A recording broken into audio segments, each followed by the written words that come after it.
Africa, where the human race began. Nearly 1 billion people live here. And it's a continent with an incredible diversity of communities and cultures. Yet we know less of its history than almost anywhere else on Earth. But that's beginning to change. In the last few decades, researchers and archaeologists have begun to uncover a range of histories as impressive and extraordinary as anywhere else on Earth. It's a history which has been neglected for years, and it's largely without written records. But it is preserved for us in the gold and statues, in the culture, art, and legends of the people.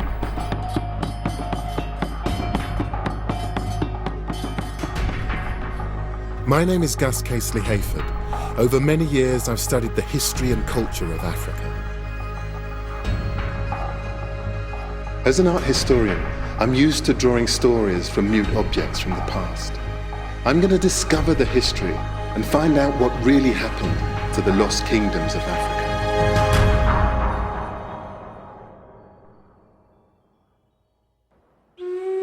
The army, which set off the present crisis with a mutiny that forced out the old prime minister. These are the moments when Ethiopia's kingdom came to an end.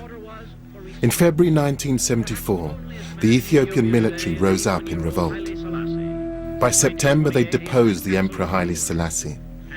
It was a coup that brought to an end one of the world's oldest continuous kingdoms. Gave it its first written constitution. Realizing that times must change, he has decreed constitutional reforms be made, apparently with a view toward making Ethiopia a constitution. Haile Selassie was the last emperor of a dynasty that claimed it could trace its roots back thousands of years. And orderly. The country is now a democratic republic, but Ethiopians haven't forgotten their kingdom's proud past. In the capital Addis Ababa, this statue of Emperor Menelik II celebrates Ethiopia's long tradition of independence.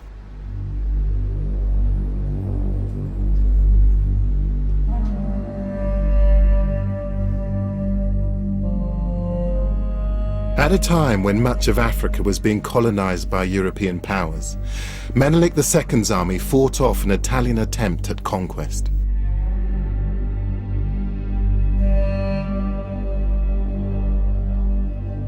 Ever since that famous victory, Ethiopia has been a beacon of self-determination for black people around the world.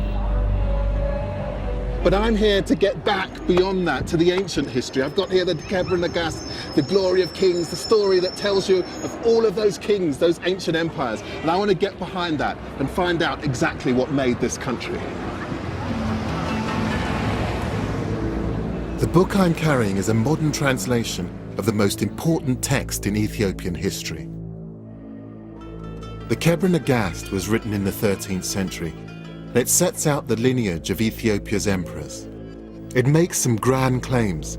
It says the dynasty began in 950 BC, and that the first emperor, Menelik I, was the son of illustrious parents, Solomon, king of Israel, and Queen Makeda, better known as the legendary Queen of Sheba. The link to the Old Testament gave a legitimacy to the Ethiopian Empire. But is there any truth in it? Is there really a connection between Solomon and Sheba and the Ethiopians? That's what I want to find out. No.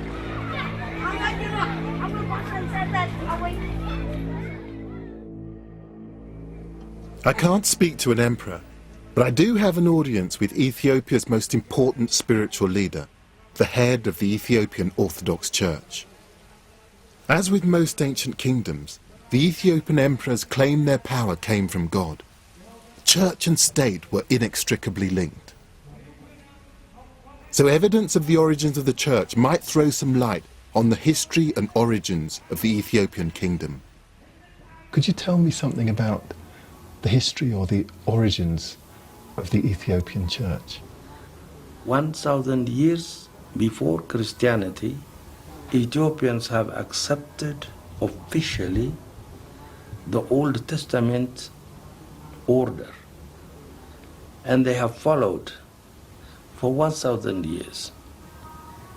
So we accepted Judaism, and then we accepted Christianity. Now it is 3,000 years old altogether.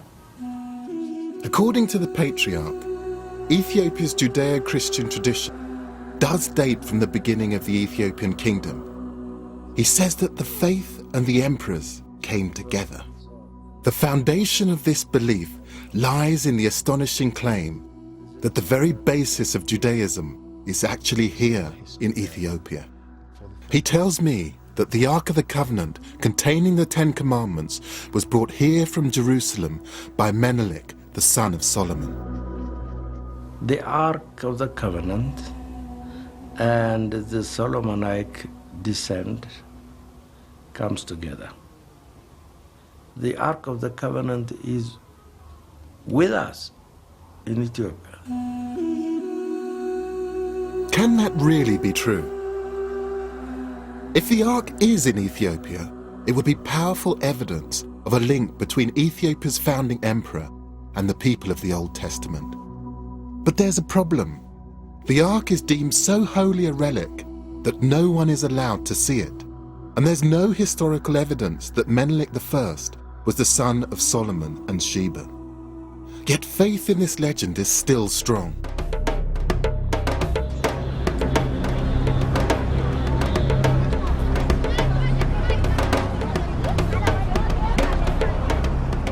I want to find out why it endures and discover whether it's true. I'm going to look for continuities that might appear over centuries in religious traditions, in language, and in Ethiopia's old buildings. I want to see if I can connect them to Solomon and to Sheba. My journey will take me from Addis to some of the most important historical sites in Ethiopia, going further and further into the past to see if I can reach the time of the Old Testament.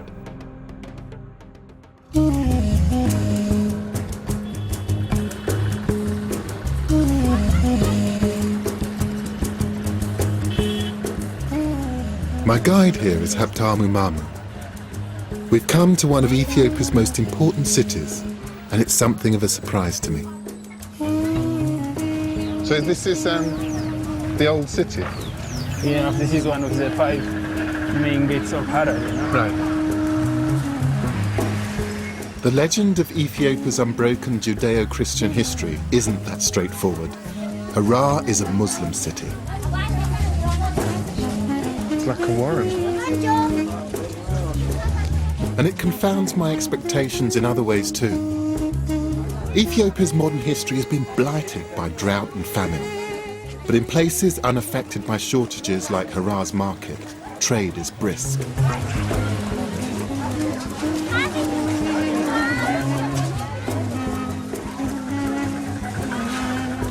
Historically, the Ethiopian highlands are one of nature's storehouses. More crop species are found here than in any other part of the continent. Frankincense used in churches and temples for centuries grows wild here. Oh, that's gorgeous. What do I do with this incense? And it smells beautiful as it is, but how do I make it even more When we powerful? make coffee, Yes. you just fire, and then you put on the fire, and it smells good for the coffee ceremony. Thank you very much. Thank you. What should I be saying to her? I'm a seconado. I'm a seconado. And I apologize for being so English about it. For at least 2,000 years, Ethiopians have traded frankincense north to the eastern Mediterranean, along with a lively trade in other goods. Coffee was first cultivated here in the 9th century, but it isn't the most popular item for sale. This is chat. It's the stuff that they eat. And what is it good for you? What does it do? The chat. It's very good that it makes you awake. It's just the stimulant. It makes you strong. It stimulates you more. It's to make me. Really? As well as its secular uses, chat is used here by Muslim mystics to help them on their spiritual journey. But perhaps it's not a surprise that there should be such a strong Muslim population here. After all, it's only a short hop across the Red Sea to Yemen and Saudi Arabia. But what is remarkable is the role the Muslim population played in maintaining Ethiopia's independence, shoring up the relationship between Ethiopian Christianity and royal legitimacy. Back in the 17th century, Ethiopian Muslims made common cause with Ethiopian Christians in a deal brokered by Emperor Fasciladas.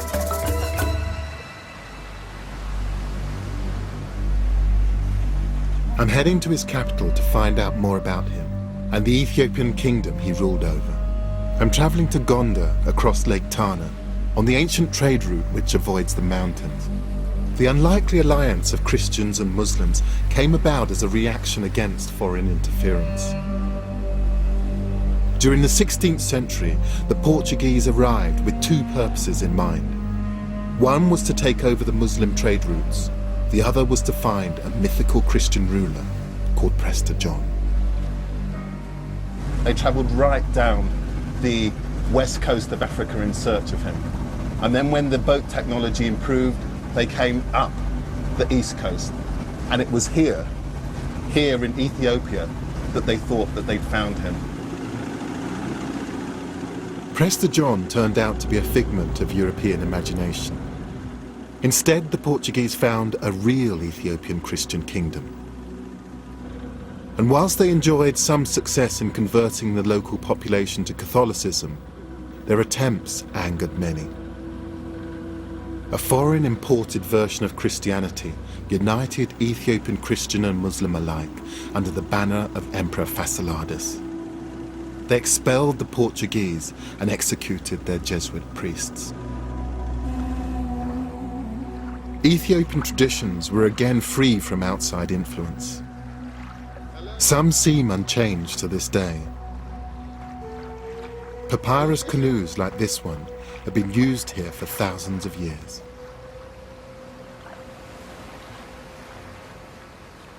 Could you ask him if he's caught anything today? Oh. You are... I know someone. Yes, So you can buy the fish. They can buy the fish. How much for them? What kind of fish is this? Tilapia. Tilapia. Just give him the money. Thank you very much. Throw it back again.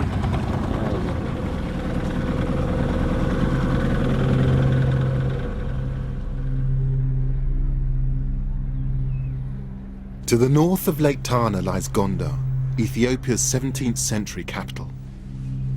It's dominated by an impressive castle. The city was built by Emperor Fasciladas in 1635, the man who brought Christian and Muslim together in common cause. I've arranged to meet the curator here, Getch Yigso. Hello, sir. Hello, Getch. Yeah, you're welcome. Lovely to meet you. That's good. It's just so spectacular. So what am I looking at So here? you'll see a real African castle. This is really the first place black people who live in a castle. In a palace in Ghana and in Morocco, in Tunisia, such castle. This is the first and only castle. The man who built it was determined to defend Ethiopia's independence.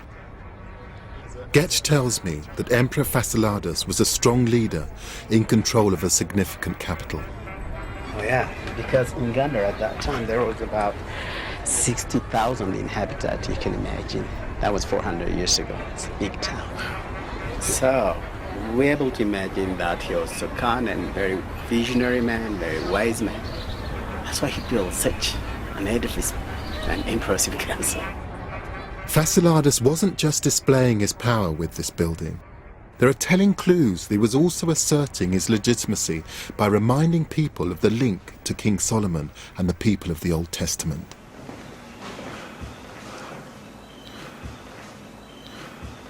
up here I can see that there's a Star of David. Right. That is the Star of David because the previous Ethiopia kingdoms believed that their families comes from the Solomonic descendant. Yes. They're from the same family.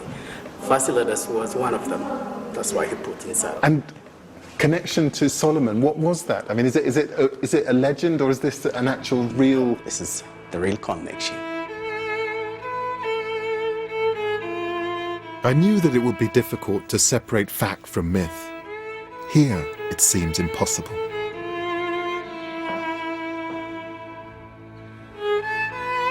Of course, the Star of David is only one hint that the emperors claimed to be descended from Solomon. I'm wondering whether there is anything else in this castle that points back to the world of the Old Testament. For me, the best way of getting a real sense of the building is to sit down, just spend a few quiet minutes, just sketching. I suspect that Fasilides may have been more influenced by outsiders than he would have cared to admit. The battlements look Portuguese to me, and the domes look east towards perhaps India.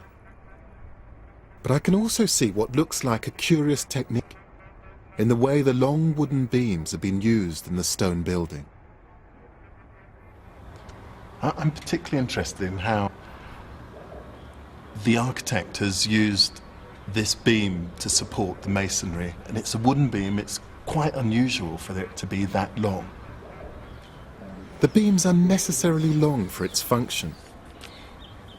My hunch is the design may be a throwback to an earlier time.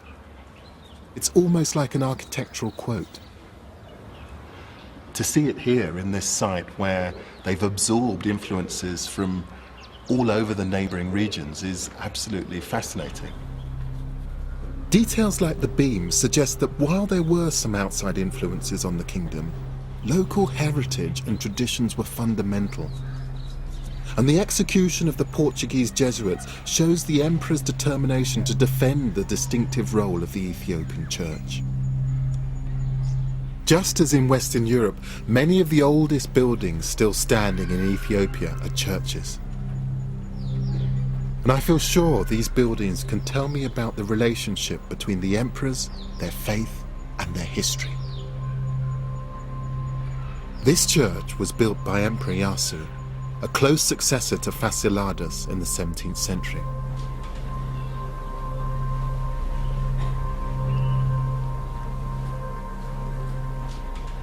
This astonishing painting is completely different to anything I've seen in European churches or in missionary churches elsewhere in Africa. I spend so much of my time trying to rationalize and explain beautiful things, but very occasionally I'm just completely knocked sideways by something, and coming in here to this particular church and seeing a lot of the Christian tradition that I was brought up with depicted in a completely new way with a level of intensity that I've never seen before. It's just absolutely astounding. The paintings have been completed on cloth, which has been glued to the mud plaster walls. Emperor Yasu seems to have been reassuring his subjects that he could look after them. He commissioned artists to paint angels on the ceilings as if protecting the worshippers below.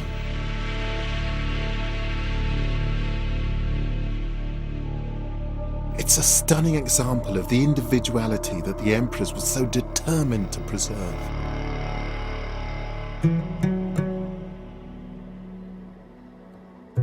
And I can't help wondering whether other telling traces of the past still survive within Ethiopia's ancient churches.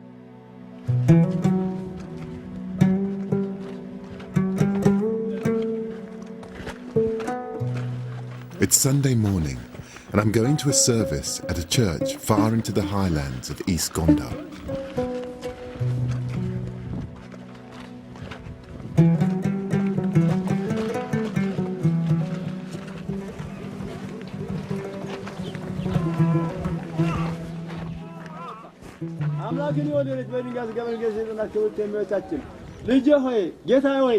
Bible passages are being read in Ge'ez, the ancient language of the Ethiopian kingdom. It's related to Arabic and also significantly to Hebrew, the language of the Old Testament and King Solomon himself. Habtamu says that no one speaks it now. For Ethiopians, it's like the Latin Mass. But this isn't the main event. The crowds are outside a cave. And it's this cave that has the real significance here.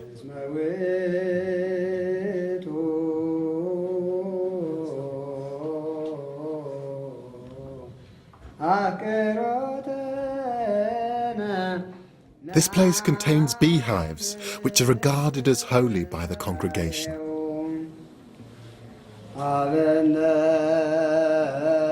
That's how they make the honey from the ceiling of the cave. Amazing. And that's why it's considered that it is a holy honey, because they are in the They church. died in the church. And nobody brought them by themselves. Oh, they came by themselves.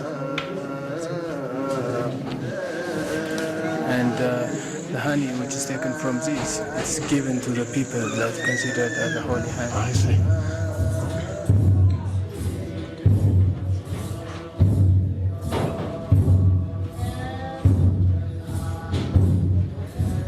You can really feel a palpable feeling of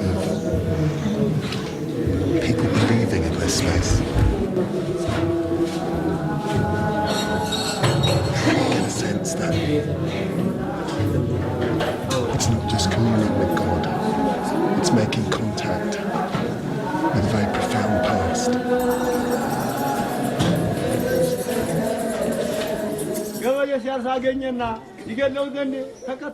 Honey is a staple of Ethiopian religious and everyday life.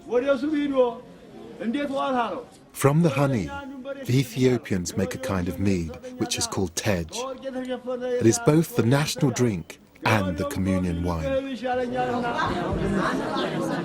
This honey is believed to have healing powers, a cure for everything from minor ailments to major ones, like leprosy.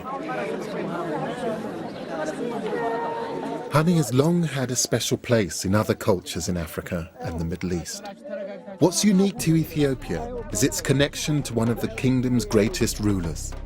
It's said that a swarm of bees prophesied his future greatness when he was a baby, and that he was named after the bees' humming sound. His name was Lalibela. The city he built, which today bears his name, is a place which has no parallel with anywhere else on Earth. I've travelled east from Gondar. Now I'm heading to one of the most important places in Ethiopian history, Lalibela.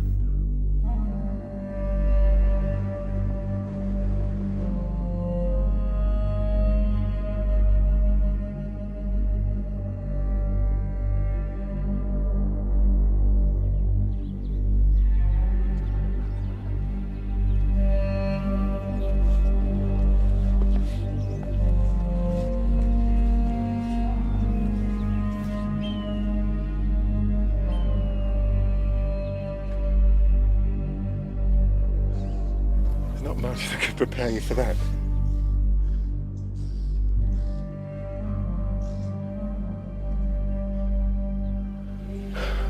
It's just astonishing. This is one of the churches of Lalibela. They've been sculpted out of the mountain, each one carved from solid rock. You get a sense of just what a huge amount of energy it must have taken to excavate this hole and to do it with such incredible precision. Every single one of those angles is just so precise. You can still see the subtle incline of the hill on the roof, but the actual body of the church. And if you designed it, made it in concrete with molds, you couldn't make it more precise. It's just astonishing.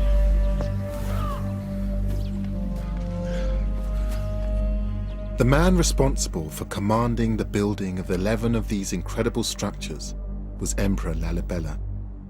But according to the Kebra Nagast, which was written more than a century after these churches were built, Lalibela was an interloper, a member of a rival dynasty which could not claim Solomonic descent.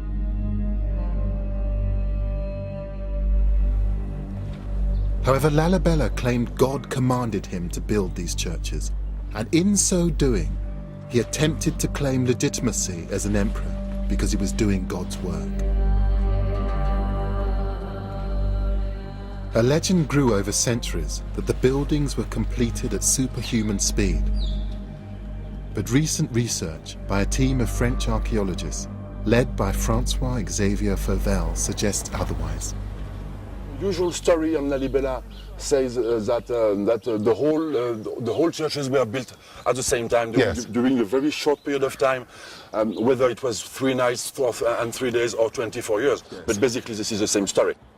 And now we are starting to expand the sequence, and which covers now a number of centuries. Yes. We have occupations here, human occupation, centuries before the 13th century, and the architectural program of Lalibela develops on 2 or 3 centuries, from the 12th to the 15th century at least. We can go inside here.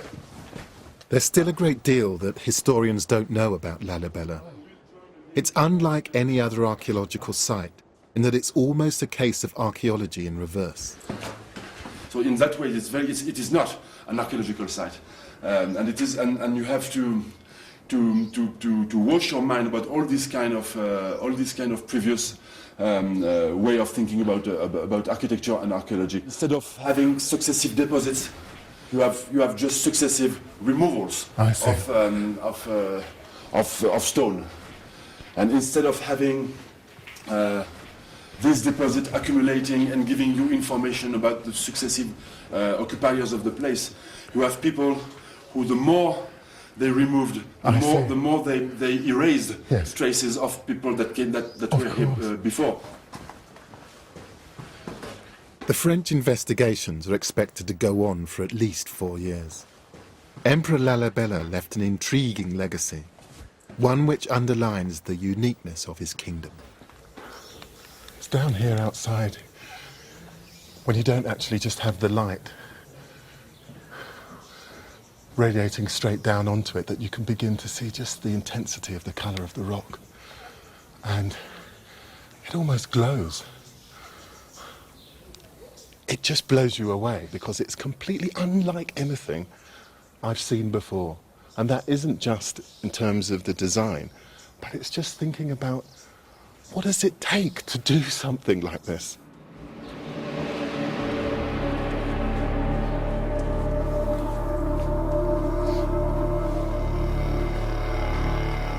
It's a breathtaking display of the emperor's power to be able to command his people to excavate thousands of tons of rock without any form of mechanization. And it speaks of the cosmopolitanism of this part of Africa at the time.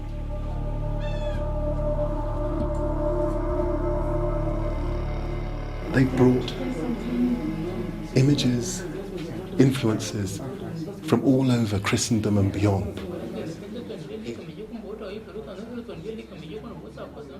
I look at the influences and I'm just amazed that there's two-headed eagle that you might see in Constantinople. There's a Star of David, and in the centre of the Star of David is a cross. And in the friezes above the arch are what look like Greek icons. It's an astounding coming together of different cultural influences to create something which certainly aesthetically works, but also sends a signal about this being a new centre of religious thinking, a new Jerusalem.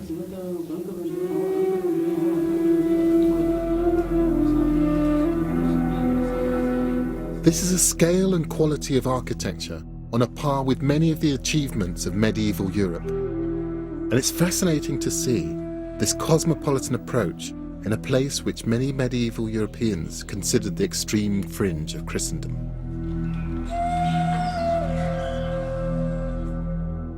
Thousands of pilgrims made the journey here to worship, and 700 years later, they still do. People come here to the 11 churches of Lalibela from all over Ethiopia and beyond.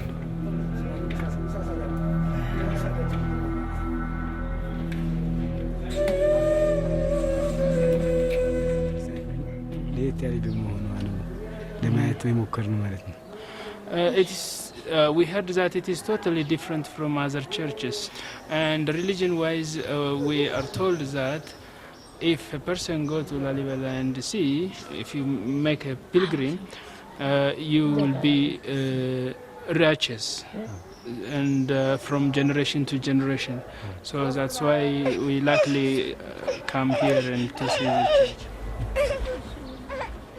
There's no doubt that Emperor Lalibela left the kingdom something lasting and significant. It might also provide me with another clue that takes me further back into the past in my search for the kingdom's origins. The architectural features are very distinctive. These shapes are thought to represent the rising sun, and the lower windows have a variety of cross designs.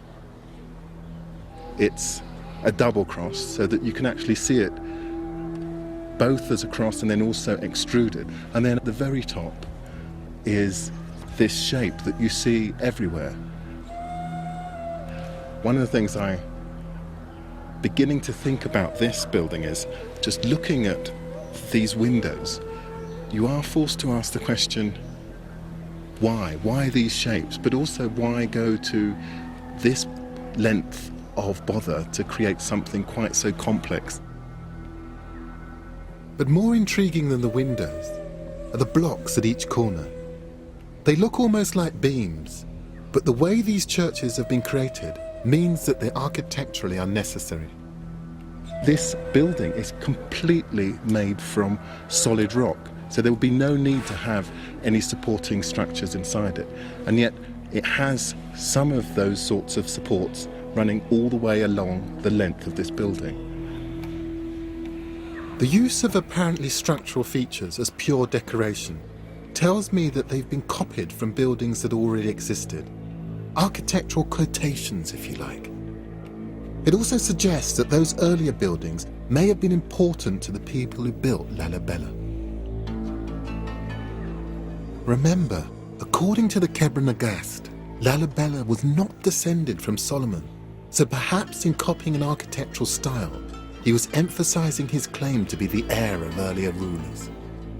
Maybe in this architecture lies Lalibela's claim to royal legitimacy, to biblical descent, and to greatness. But I don't know how old the buildings that inspired Lalibela might be, or whether they lead to a connection between the kingdom and Solomon and Sheba. To find out, I'm going to head even further into Ethiopia's past.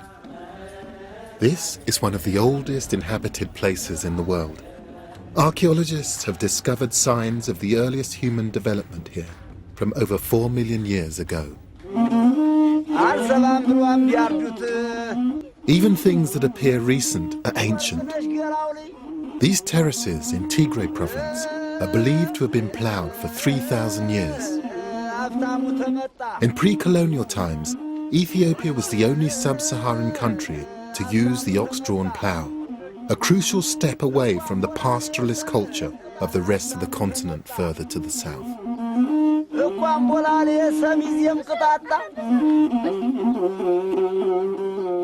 The terraces rise from the bottom of the valleys to the mountain peaks, and they all have to be ploughed in time for the rains in a few weeks' time. I want to try my hand at a 3,000-year-old skill. I'm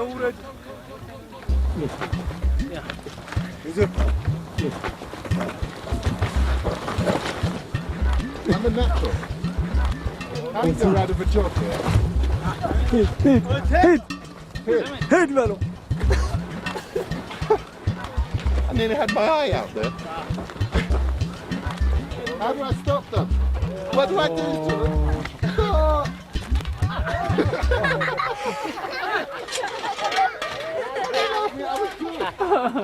There is a serious point to all of this, and it's that this method of agriculture was unique to these highlands, and it doesn't appear to have spread quickly to surrounding areas. It underlines the isolation, separateness of life here. It's hard work. It must be about 90 degrees out here. I must admit, I really wouldn't want this as a job. He's just as bad at steering as I am. I might have to give him a few tips, I think.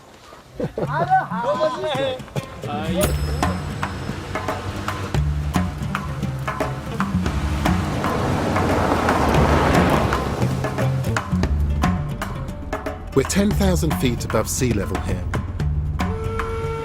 and visitors to towns like this are unusual.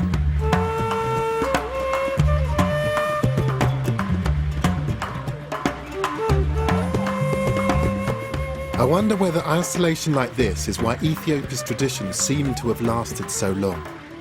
They could develop independently and free from outside interference.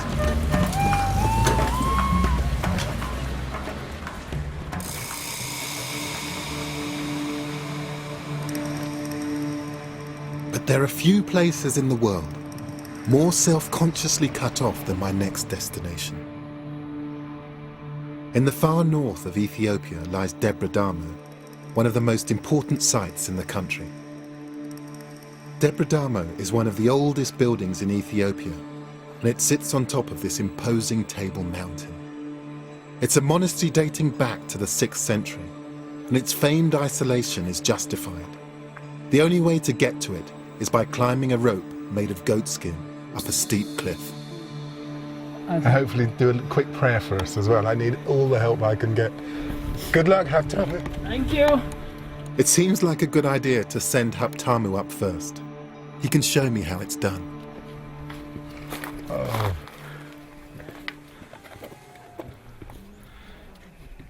Oh, no, he's fine. Well done, Haptamu. Okay, let's get this safety on. If this has worked for thousands of years, I mean, who am I to doubt it? I mean, even if my stomach is absolutely full of butterflies and doesn't seem completely convinced, I'm the sort of person who gets vertigo if I stand up too quickly, but I really want to see Debre Damo, so I think all of this is really worth it.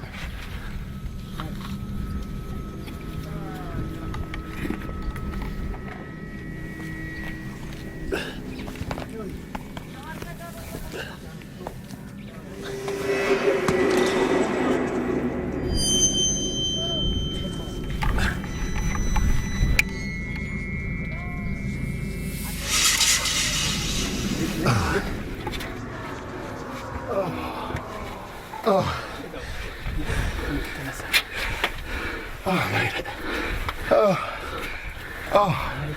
That probably wasn't very dignified, but I don't care.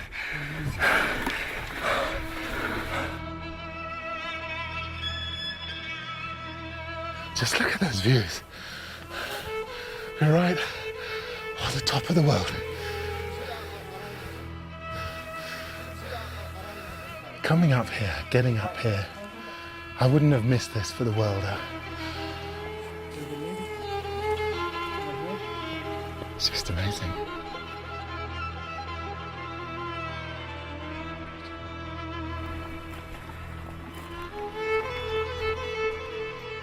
When the monastery was first established, it's believed that up to 1,000 monks lived up here. Today there are around 300.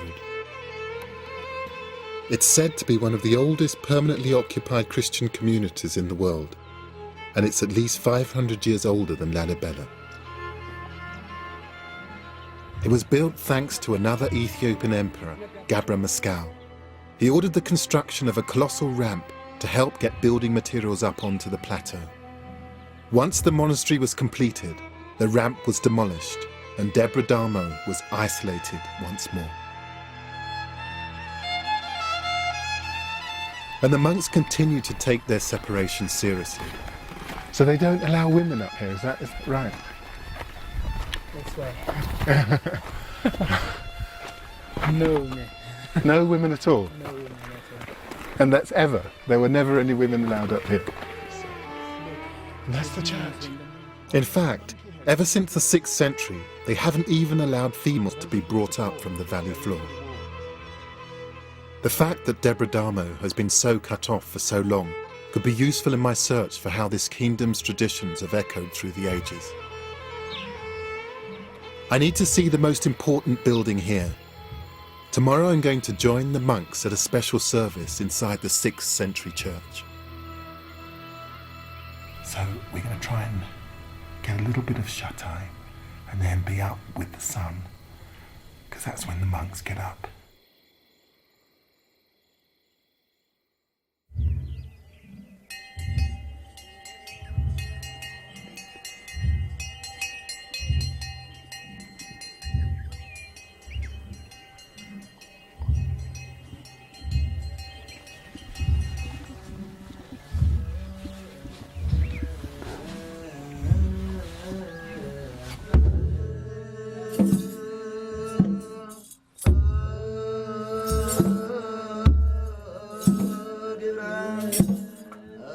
Like every religious ceremony I've seen in Ethiopia, their unique approach to Christianity is evident.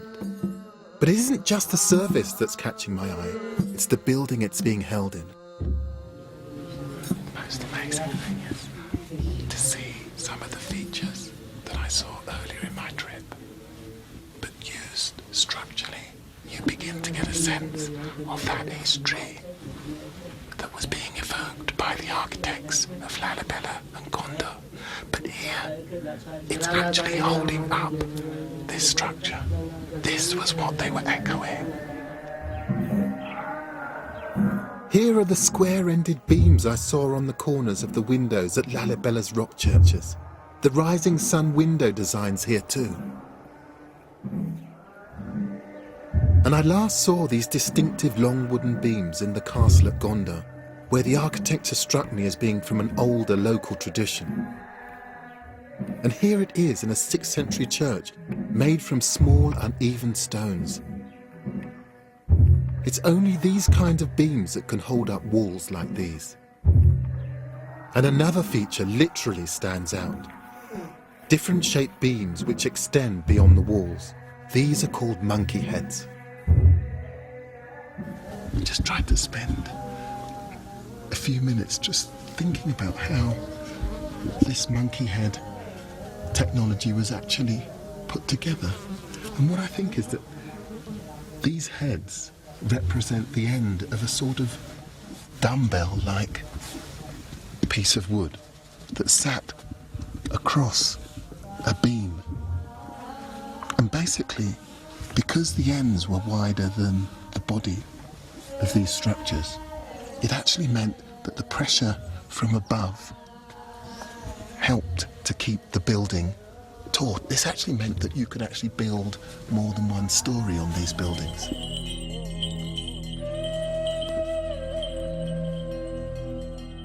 Here is a distinct continuity of architectural styles, which it's almost certain were developed indigenously over nearly 2,000 years. If this continuity stretches back even further, to pre-Christian times, perhaps there is evidence somewhere of the connection to King Solomon and to the Queen of Sheba.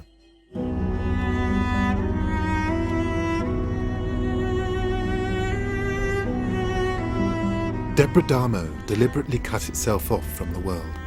My next destination was once the busiest and most important city in Africa, Aksum. The interesting thing is that at the time that Debre Damo was being founded, Aksum was a huge, thriving city. And I'm just reading this book, which is about Aksum at its height, about it being a huge ivory market and people coming from all about to trade with this enormous empire. The book is the Periplus of the Erythraean Sea, a 1st century travel guide which describes Aksum as a thriving, bustling city. In fact, other documents of the time ranked Aksum alongside Rome, Persia and China as one of the 4 great world powers. Given its significance, I think it's remarkable we know so little about its history. After all, Aksum has a considerable claim to fame. This, according to Ethiopians and their Orthodox Church, is where the son of the Queen of Sheba and King Solomon actually brought the Ark of the Covenant 3,000 years ago. Ethiopian Christians believe that beyond these walls is one of the foundations of the Judeo-Christian tradition, the Ark containing the Ten Commandments. Until 1974, that Ark was the cornerstone of the legitimacy of the kingdom itself. The existence of the Ark here would go a long way to prove that the Ethiopian dynasty of emperors was founded by King Solomon and the Queen of Sheba. It would confirm the legends that have lasted for centuries. But the Ark is deemed so holy that no one is allowed anywhere near it. I can't go beyond this point here, because in that chapel there is where the Ark of the Covenant is said to be held. Security is tight, and it must be kept that way to maintain the faith in the foundations of the Ethiopian Orthodox Church, and by extension the legitimacy of centuries of kings. If the Ark is not inside this building, then the foundations of the church and the Ethiopian royal line would be destroyed. But the Ark is not the only potential evidence of this kingdom's ancient heritage. My search for Ethiopia's past continues right next to the Ark's purpose-built resting place. Now that building may be very new, but come and have a look over here.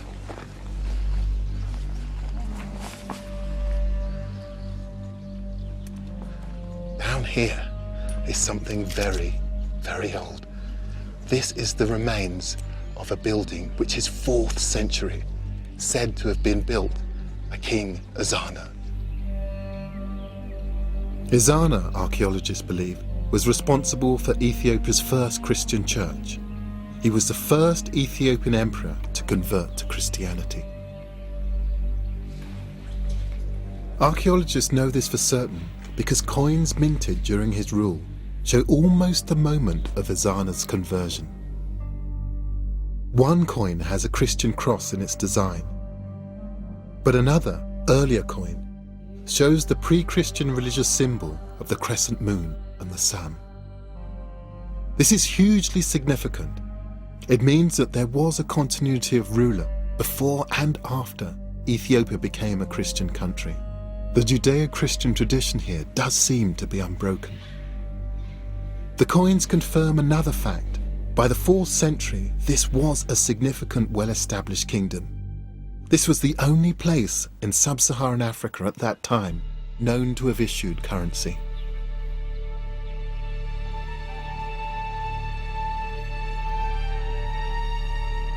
The coins aren't the only objects in Aksum that show the power this place had at the beginning of the Christian era. These are the grave markers, or stelae, of the emperors at Aksum. They were made from solid granite, and some date back to the 1st and 2nd centuries. They are thought to be the largest pieces of stone ever to come out of a quarry in the ancient world. The tallest stood at over 30 meters and weighed around 500 tons. I think they're as impressive as any monument I've seen in Athens or Rome. My guide here, Yagalam Fisheha, is showing me their amazing carvings, which are still beautifully clear almost 2,000 years after they were made. They depict the great buildings it was believed the emperors would inhabit in the afterlife, skyscrapers to immortality. This architecture was the architecture of the Aksumite people. It's an architecture of a building. Yes. Multi-story house. I see. Multi-story house. Have you And got then these are the... wooden beams. They represent, the end of the wooden beams. When the Aksumites were practicing this architecture, first they started with wood. So we have the windows. So we have the wooden beams. Then we have another. So this in general is multi-story house building. I've seen this before. This is the architecture used at Debra-Damo around 500 years later. And over 1,000 years later, it appears to have inspired the stonework of the churches of Lalibela. At the top is a symbol of the rising sun once more.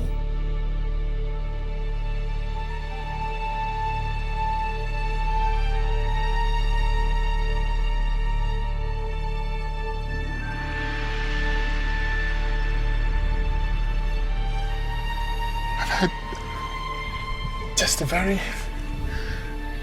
quiet epiphany moment when this journey has begun to really make sense.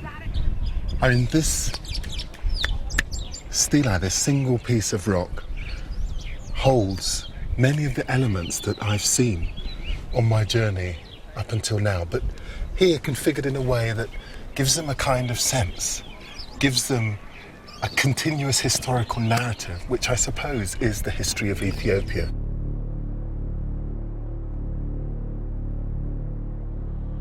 The features on these stelae, marking the ancient burial places of Ethiopian emperors 2,000 years ago, have been consciously echoed down the years by the emperors that followed them.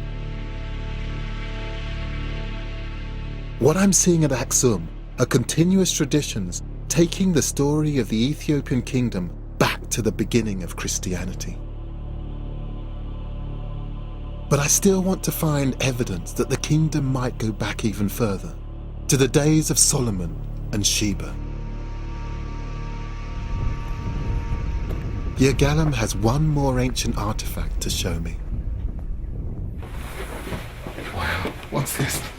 Here we have a memorial stone inscription which was written in the beginning of the 4th century by King Ezana, Wow. the first Christian king of Aksumite kingdom. So what's inscribed on it? The message of the inscription is more about his military victories and more about his political power. It's a proclamation, a kind of tourist information sign, telling visitors to Aksum about the might of the emperor. And it's multilingual, the inscriptions in the local Ge'ez language, still used in church traditions. It's in the international language of the day, ancient Greek, and it's in a language called Sabaean. Sabaean was spoken only for a brief time, and only in this part of Africa and southern Arabia. Historians think it died out around the 8th century, but it first appeared around 1000 BC. It's the language of Saba, the part of Yemen where the Queen of Sheba is said to have come from. This stone is from the 4th century AD, 1400 years after the Queen of Sheba is supposed to have reigned. It's not the Ark of the Covenant, but it does point me deeper into the past in my search for the kingdom's origins. It's thought that the kingdom of Aksum was a continuation of a civilization which had existed nearby. That's where I'm headed now. Just 20 miles away is the town of Yeha. It could be the Old Testament world I've been looking for. In this ancient town is a pre-Christian temple. There were worshippers here when the Old Testament prophets were writing. Over here, there would have been an altar. And it's quite a deep well beneath the altar because there would have been ritual sacrifice here. This would have been a place in which the blood would have been allowed to drain. An important part of Old Testament Judaism was making offerings in the form of slaughtered sheep and goats. And this may well have been a baths where people would have come to cleanse themselves. I mean, this building suggests all sorts of things. Not much is known about the people who built this temple, but archaeologists believe this is the oldest surviving building in Ethiopia. And it predates everything that we've seen up until now. And the quality of this brickwork, it just belies the fact that this building is 500 BC. That means it's older than the Parthenon in Greece, and centuries older than Rome's Colosseum. It echoes the Judaism of the Old Testament, the faith that the Ethiopian Orthodox Church claims was adopted here 1,000 years before Christ. And it echoes what the patriarch told me at the start of my journey. So we accepted Judaism. And then we accepted Christianity. Now it is 3,000 years old altogether. But the most exciting thing about this temple is a collection of artifacts found inside it. They're now kept nearby in this small Christian church. And I think they might offer a final clue about Solomon, the Queen of Sheba, and the ancient kingdom of Ethiopia. Praise good day. Yeah. Thank you.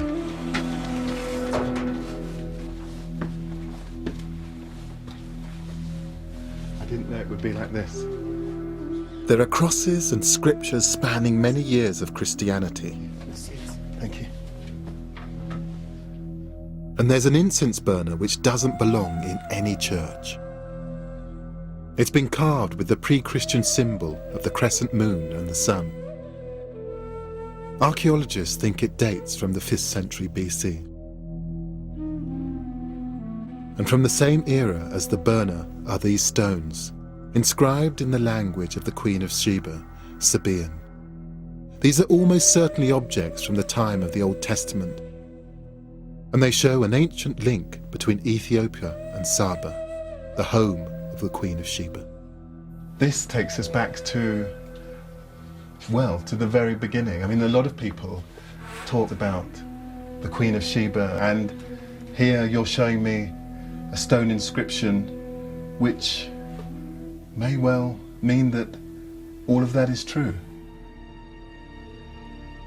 It's pre-Christian evidence of the Queen of Sheba's language in the heart of ancient Ethiopia. It means it's just possible that the legend of her son founding Ethiopia's kingdom is based in fact. I wanted to find out whether there was any truth in the legend of Ethiopia's kingdom being founded by the son of King Solomon and the Queen of Sheba. In Ethiopia, separating legend from fact is difficult. The stones in the church inscribed with the Sabaean characters are estimated to be 2,500 years old. Not quite the 3,000 years the church claims for its connection to the Old Testament, but not far off. And whilst there might not be proof of a blood connection to Solomon, there is a striking cultural connection to the world of the Old Testament.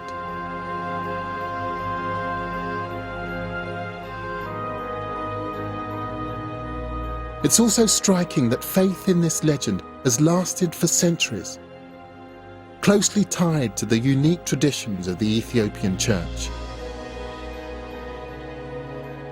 I think it's endured because of Ethiopia's determination to resist the influence of outsiders and to remain independent. Ethiopia's emperors may have died out, but the kingdom in many senses still survives. In the language, in the people, in the history, in the traditions. It's an extraordinary history, a proud history, one that deserves to be better known.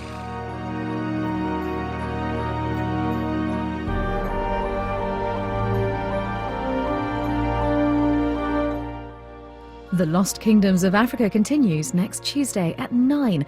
And later this week, Professor Jim Al-Khalili goes back to the very beginnings of life and explains how chaos theory accounts for our very existence. The Secret Life of Chaos is here on BBC4 on Thursday at 9.